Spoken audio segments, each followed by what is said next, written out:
You're listening to News New Mexico, where we look out for people who depend on paychecks from New Mexico businesses every single day.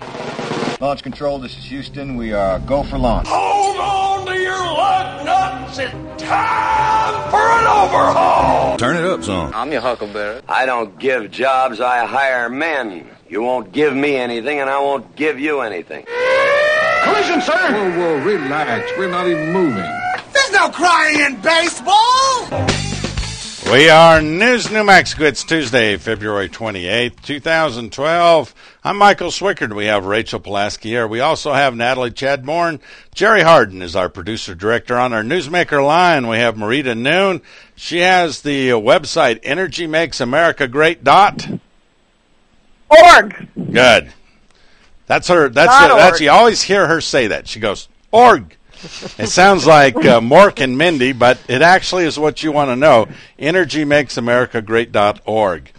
Marita, you have in your current column, you have a statement I think is really important. We must protect the future of our energy from politicians who have interests only in their own agendas and a misinformed public that believes fossil fuels are destroying the world when they are actually fueling it.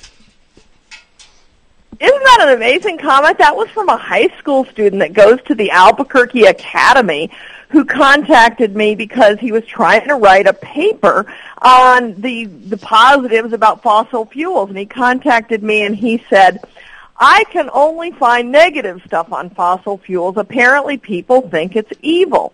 And so he contacted me asking me for something that, he could reference in his paper, and that was his conclusion in his paper. Amazingly, that was his conclusion after he talked to me. I can imagine why it was the conclusion after talking to you, but the real question, ask him those simple things like, how did you get to school today? Did you walk? Well, he was really trying to do something positive, and he was aware of those things, but apparently his peers, his teachers, had failed to teach that. So to me, it's a real statement of what's going on in our schools today, and obviously he was at a high-end private school and was not being taught the role that fossil fuels play in our life.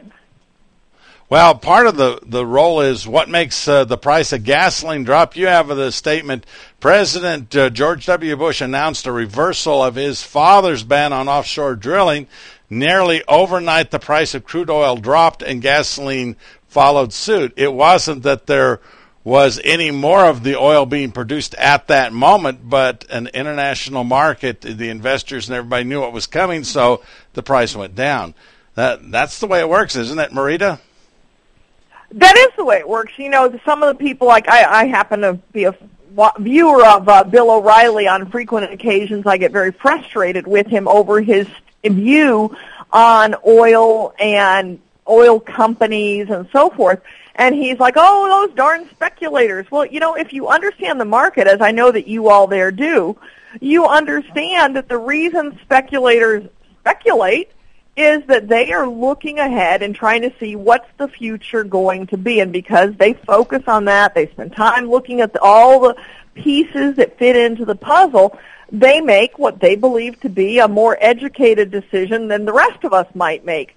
And if they see that there's going to be far more oil coming through the so-called pipeline in the future, then they're going to say, okay, well, then the price of oil is going to go down. And that's what happened when George W. Bush overturned his father, George H.W. Bush's, when he overturned his ban on offshore drilling. The speculators could see, okay, down the pipeline, we're going to have more fuel available, therefore the price is going to drop.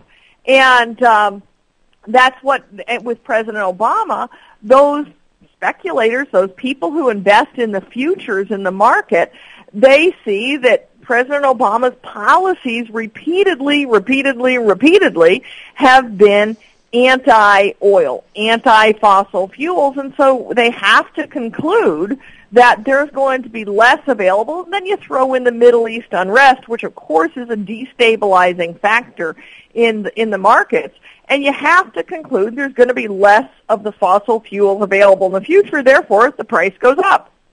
Well, and we actually can go clear back to Reagan, can't we? Because that's what Reagan, his first step was to take the regulations off the wellhead price of oil, and that immediately caused the price of gasoline to drop maybe to a third of what it had been the couple of years in front of it, as I remember.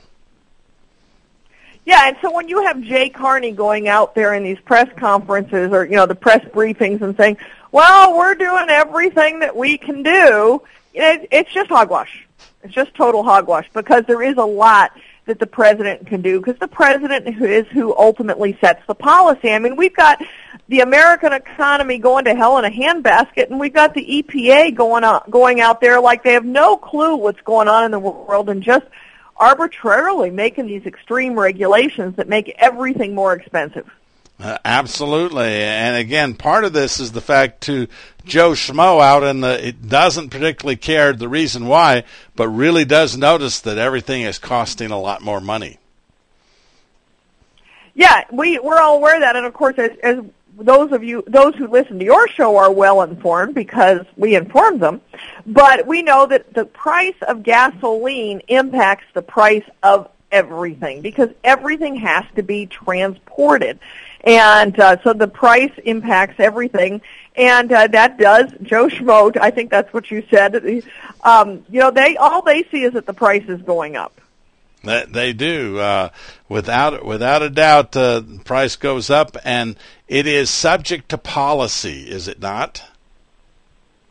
It is very much subject to policy, and that's, where we started with George W. Bush overturning his father H.W.'s ban. And to me, that's just like the crystal clear example of what we're talking about, that policy.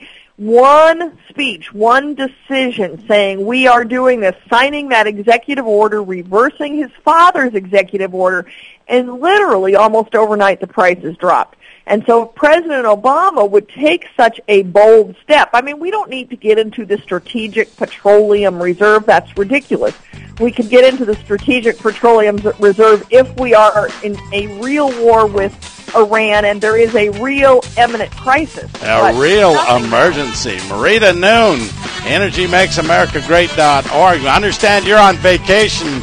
We'll talk to you next week then. Thanks, Marita.